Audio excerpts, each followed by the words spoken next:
As AI becomes more autonomous, how do you think about and how do you approach trust? So the models, the datas, and all of the insights.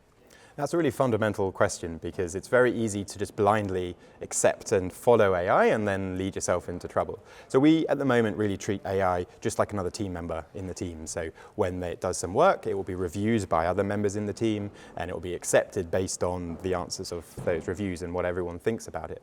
And so being able to do it that way, rather than just sort of blindly following it, means you get a bit of understanding of how it's working and what it's doing and can trust that actually what it's implementing is going to be correct.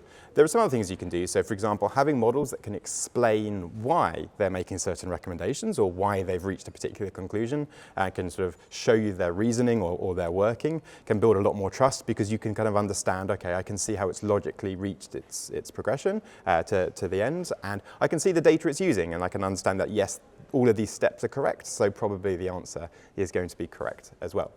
And we do this quite a lot with our data because fundamentally an AI is built upon its data. So you can build the most advanced, smart AI in the world, and then you feed it some rubbish data, and it's just going to provide you rubbish output. So if you don't do the basics of checking your data, of going through line by line, what am I putting into it? Are there any strange outliers or mistakes in this data that's going to skew the AI that I can correct? And then once you've got some confidence in the data, you can also have more than one model. So more than one AI, maybe from slightly different backgrounds and trained on slightly different data.